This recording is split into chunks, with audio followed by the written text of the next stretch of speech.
Let us pray. Mystery of life and love, we gather on this Good Friday to feel and become aware of the pain and suffering of life.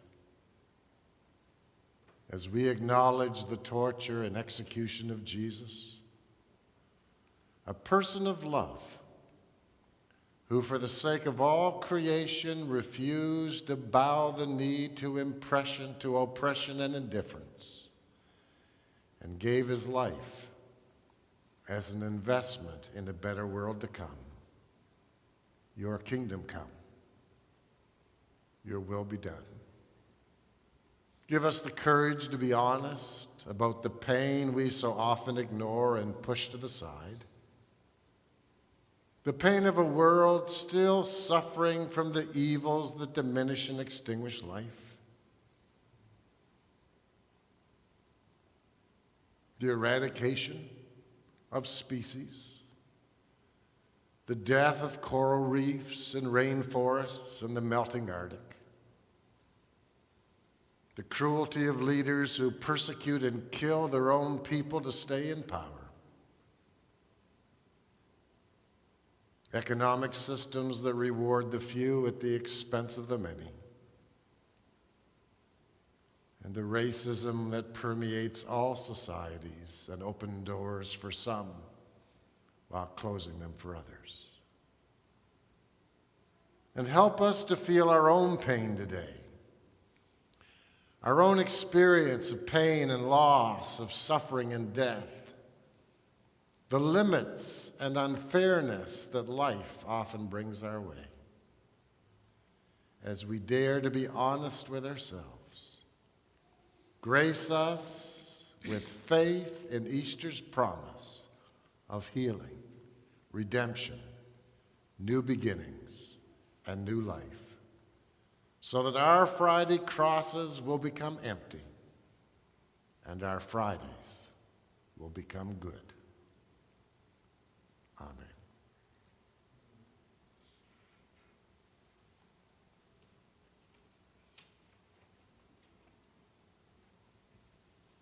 We welcome you to this Good Friday service, a joint service within the communities of Mount Zion and Trinity United Churches in London, Ontario. My name is Janine Lunn, student minister with these churches, and I'm joined this morning by Reverend Paul Browning and the worship team to create this Good Friday service for you. It has always seemed strange to me that a day centered around the death of a caring and justice-seeking man would have the word good in it. When we get right down to it, imagining this cruel execution and considering how Jesus was treated in his final days, it can be a real struggle to find the good in it at all. Some of us were raised with the notion that the good in it came from Jesus' life being the trade-off to compensate for our own brokenness, our sin, our missteps. In my background, we focus more on the good news of Easter Sunday, and so the resurrection was the focus, and the Good Friday suffering was glossed over in a sense. But the more I grew in faith and tried to understand it for myself and to explain it to others, the more difficult the idea of this transaction became to understand, much less to celebrate. Today we consider human sacrifice to be wrong, and so how could it be that a loving God would require his Son to be sacrificed in such an awful way? It was hard to see the good.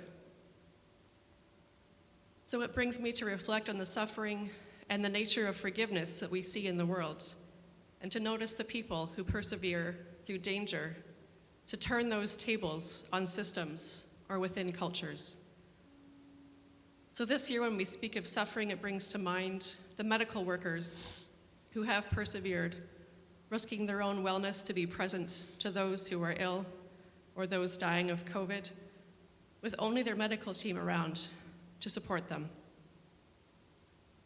And this Good Friday, when we speak of suffering, it brings to mind the people who have precarious or frontline work in sanitization and cleaning and food service, and temporary foreign workers, putting them at greater risk. and the people too who lobby and speak up to advocate for better safety measures and protocols and vaccines for those who need a voice, for those with less power, so they might be protected.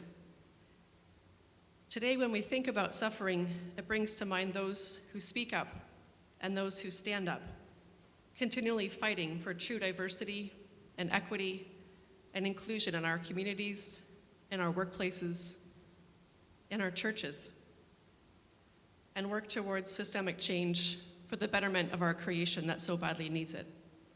These people speak the truth, even when their voice might shake, and they put themselves on the line in the name of justice, in the name of good. And so we also think about those who have been wronged, those who've been hurt, who faced unspeakable losses and yet still find it in their hearts to forgive, to stop the cycle of pain and violence and trauma, and choose a new path forward. It has been helpful for me to reframe the day as a way to see Jesus not so much being sent to die by God and not required to suffer, but rather that he chose to give up his security and his safety. He sacrificed his safety because he knew his message had to be heard in order to help others, no matter the cost.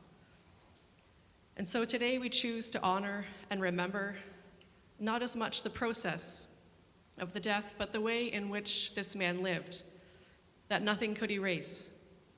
He knew the dangers of power without consequences and the risks of evil, and still he put his whole heart in, and in the end, his whole life in, to conveying that message.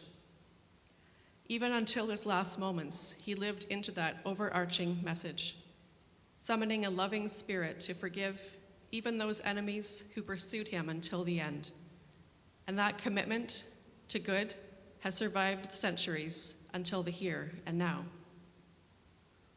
Well, we take this time, this permission to pause and settle in for a while to the suffering as we hear and as we sing and as we sit in silence, reflecting on Jesus' death on the cross today and reflecting on the hope and the pain and love that is conveyed. May we be thankful that there is a God and there is a good in this Good Friday, because Jesus modeled the kind of goodness and hope the world so badly needed. Even to this day, it's a good that wins over evil, a good that overcomes, a good that wins over suffering, and may we sense a hope stronger than evil and a love that truly lives beyond even death.